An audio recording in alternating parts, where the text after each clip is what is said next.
بسم اللہ الرحمن الرحیم۔ السلام علیکم، آپ دیکھ رہے ہیں الف نیوز اور میں ہوں آپ کے ساتھ ماجد علی۔ شامل کرتے ہیں پاکستان اور دنیا بھر سے ون لائن ہیڈ لائنز۔ اسرائیل پر حملے تیز ہوں گے، حزب اللہ نے جنگ کے اگلے مرحلے کا اعلان کر دیا۔ لبنانی مزاحمتی تنظیم حزب اللہ نے اسرائیل کے ساتھ جاری جنگ کو اب نئے مرحلے میں لے جانے کا اعلان کیا ہے، جس میں اسرائیل پر حملے مزید تیز ہوں گے۔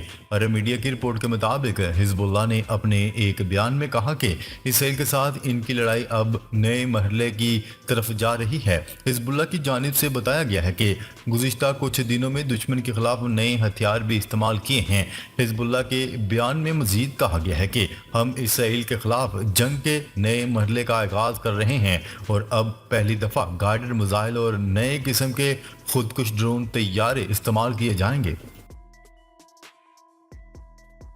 یحییٰ سنوار کے قتل کے بعد اسرائیلی فوج اگلے ہدف کا تعین کر رہی ہے۔ اسرائیلی فوج نے جمعے کے روز اعلان کیا ہے کہ اسرائیل حماس کے سیاسی شعبے کے سربراہ یحییٰ السنوار کے بھائی محمد السنوار اور تحریک کے تمام عسکری رہنماؤں کی پوری تندیہی کے ساتھ تلاش کر رہی ہے۔ اسرائیلی فوج کے ترجمان ڈینیل ہاگری نے کہا کہ IDF غزہ میں حماس اور اس کے بنیادی ڈھانچے کے خلاف کارروائیاں جاری رکھے گی۔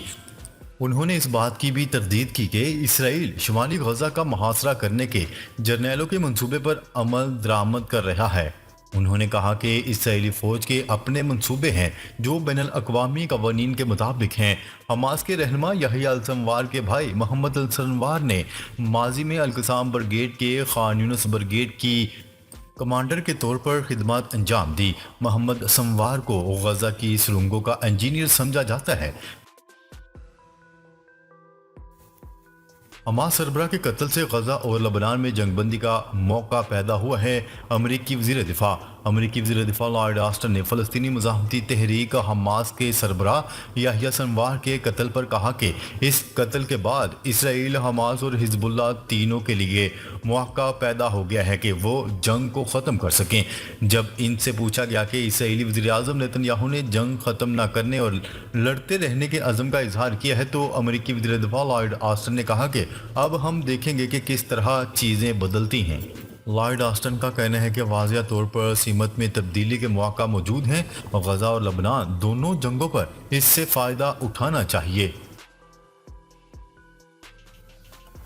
لبنان میں اسرائیلی جاسوس طیاروں کی پروازیں، حزب اللہ نے شمالی اسرائیل پر راکٹ برسا دیے۔ لبنان میں اسرائیلی فوج اور حزب اللہ تنظیم کے درمیان لڑائی کا سلسلہ جاری ہے۔ بیروت کے جنوبی مضافاتی علاقے الزاہیہ میں اس وقت سکوت چھایا ہوا ہے اور لبنان کی فضاؤں میں اسرائیل کے جاسوس طیاروں کی پروازیں جاری ہیں۔ عرب میڈیا کے مطابق لبنان کی سمت سے اسرائیل میں حیفا، عقا اور ان کے اطراف راکٹ داغے گئے ہیں۔ آج صبح آخری کارروائی میں حیفا اور الجلیل کی جانب 30 سے زائد راکٹ داغے گئے۔ دوسری جانب اسرائیلی فوج کا کہنا ہے کہ لبنان کی سمت سے شمالی اسرائیل پر داغا جانے والا ایک راکٹ فضا میں ہی تباہ کر دیا گیا ہے، جبکہ دوسرا راکٹ کھلے علاقے میں جا گرا۔ روس میں 16واں برکت سربراہی اجلاس شی جن پنگ اور بھارتی وزیر اعظم نریندر مودی شرکت کریں گے۔ چین کے صدر شی جن پنگ اور بھارتی وزیر اعظم نریندر مودی روس میں منعقد ہونے والے برکس کے سربراہی اجلاس میں شرکت کریں گے۔ چینی میڈیا کی رپورٹ کے مطابق برکس کا 16واں سربراہی اجلاس 22 سے 23 اکتوبر کو روس میں ہوگا، جس میں اس بلاک میں شامل تمام ممالک کے سربراہان شرکت کریں گے۔ بھارتی وزیر خارجہ نے بھی بھارتی وزیر اعظم نریندر مودی کی برکس کے 16ویں سربراہی اجلاس میں شرکت کی تصدیق کی ہے۔ بھارتی وزیر خارجہ کی جانب سے جاری کردہ بیان میں کہا گیا ہے کہ روسی صدر ولادیمیر پوٹن کی دعوت پر نریندر مودی برکس کے 2 روزہ اجلاس میں شرکت کے لیے روس جائیں گے۔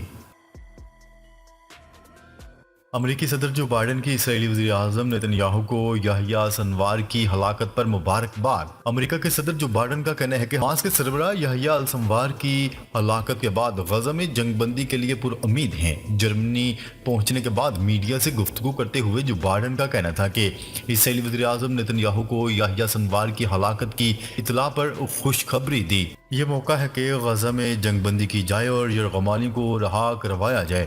دوسری جانب امریکہ کی نائب صدر اور ڈیموکریٹک صدارتی امیدوار کیملا ہیرس نے بھی حماس سربراہ یحییٰ سنوار کی ہلاکت پر خوشی کا اظہار کرتے ہوئے اسے غزہ میں جنگ بندی کا موقع قرار دیا ہے۔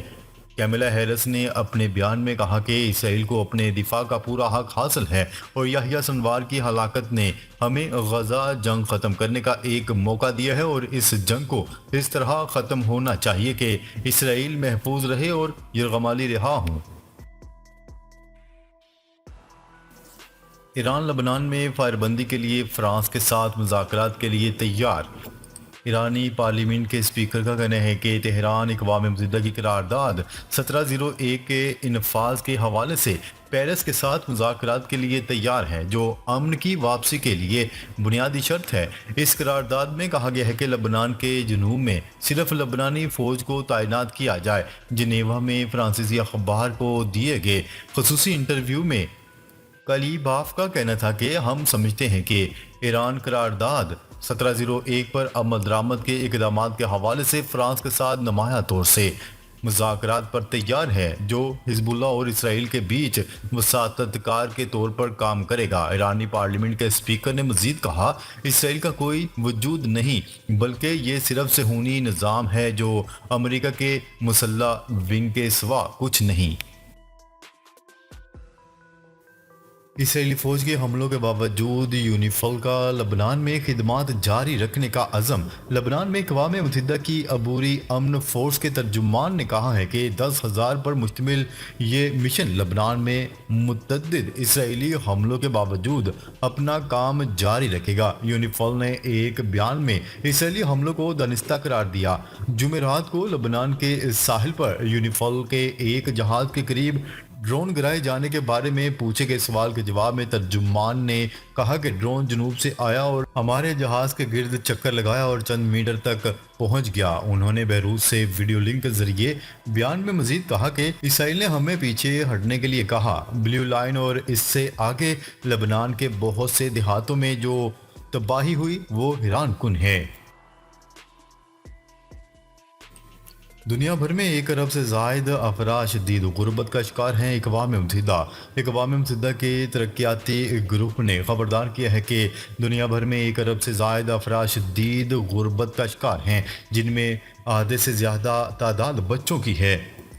رپورٹ کے مطابق جنگ زدہ ممالک میں غربت کی شرح 3 گنا زیادہ ہے، اس لیے کہ دوسری جنگ عظیم کے بعد دنیا بھر میں سب سے زیادہ مسلح تنازعات 2023 میں دیکھنے میں آئے ہیں۔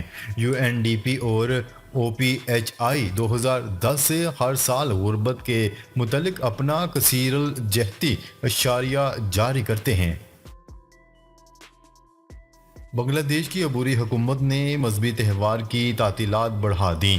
بنگلہ دیش کی عبوری حکومت کے چیف ایڈوائزر محمد یونس نے عید الفطر، عید الاضحیٰ اور درگاہ پوجا کی عام تعطیلات کا اعلان کر دیا۔ بنگلہ دیشی میڈیا کے مطابق عبوری حکومت کے سربراہ محمد یونس کے دفتر سے جاری کردہ بیان میں کہا گیا ہے کہ آئندہ سے عید الفطر کی تعطیلات 5 دن اور عید الاضحیٰ کی 6 دن اور ہندو مذہبی تہوار درگاہ پوجا کی تعطیلات 2 دن ہوا کریں گی۔ یہ بیان عبوری حکومت کے مشاورتی کونسل کے آئندہ سال کے لیے عام تعطیلات کی فہرست کی منظوری کے بعد جاری کیا گیا ہے۔ الیکشن کمیشن مخصوص نشستوں کے فیصلے پر عمل کرنے کا پابند ہے، سپریم کورٹ کے ججوں کی دوسری وضاحت جاری۔ سپریم کورٹ نے مخصوص نشستوں سے متعلق فیصلے کی دوسری وضاحت جاری کر دی، جس میں کہا گیا ہے کہ الیکشن کمیشن سپریم کورٹ کے فیصلے پر عمل درآمد کا پابند ہے۔ الیکشن کمیشن کی جانب سے مخصوص نشستوں کا فیصلہ جاری ہونے سے قبل سپریم کورٹ کے 8 ججز نے دوسری مرتبہ وضاحت جاری کر دی۔ دوسری وضاحت الیکشن کمیشن کے مانگنے پر جاری کی گئی۔ حکومت نے عافیہ صدیقی کی سزا معافی کے لیے امریکی صدر کو خط لکھ دیا۔ حکومت پاکستان نے ڈاکٹر عافیہ صدیقی کی سزا معافی کے لیے امریکی صدر جو بائیڈن کے نام خط لکھ دیا۔ اسلام آباد ہائی کورٹ کے جسٹس سردار اعجاز اسحاق خان نے ڈاکٹر عافیہ صدیقی کی امریکی جیل سے رہائی اور وطن واپسی کے کیس کی سماعت کی ایڈیشنل اٹارنی جنرل منور اقبال عدالت میں پیش ہوئے۔ ایڈیشنل اٹارنی جنرل نے عدالت کو آگاہ کیا کہ وزیر اعظم شہباز شریف نے عافیہ صدیقی کی سزا معافی کے لیے امریکی صدر کو خط لکھ دیا ہے۔ پی ٹی آئی کو اب مخصوص نشستیں ملنی چاہیے، barrister Gohar. Chairman P T I barrister Gohar نے سپریم کورٹ کی وضاحت پر اطمینان کا اظہار کیا ہے۔ میڈیا رپورٹس کے مطابق انہوں نے کہا کہ سپریم کورٹ کے فیصلے سے خوشی ہوئی۔ سپریم کورٹ ججز کی وضاحت سے امید ہے آئین کی بالادستی ہوگی۔ سپریم کورٹ کی وضاحت کے بعد اب پی ٹی آئی کو مخصوص نشستیں ملنی چاہیے۔ پارلیمنٹ کی خصوصی کمیٹی نے آئینی ترمیم مسودے کی منظوری دے دی۔ خورشید شاہ کی زیر صدارت پارلیمانی خصوصی کمیٹی کا اجلاس ہوا جس میں مسودے پر غور کیا گیا۔ بعد ازاں میڈیا سے گفتگو کرتے ہوئے خورشید شاہ کا کہنا تھا کہ کمیٹی نے متفقہ طور پر ترمیم کا مسودہ منظور کیا۔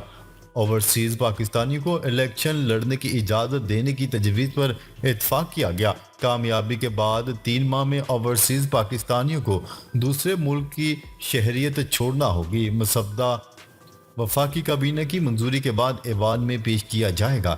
ناظرین، اب تک کے لیے اتنا ہی۔ مزید خبریں لے کر بہت جلد آپ کی خدمت میں حاضر ہوں گے۔ تب تک کے لیے اپنا خیال رکھیے گا۔ اللہ نگہبان۔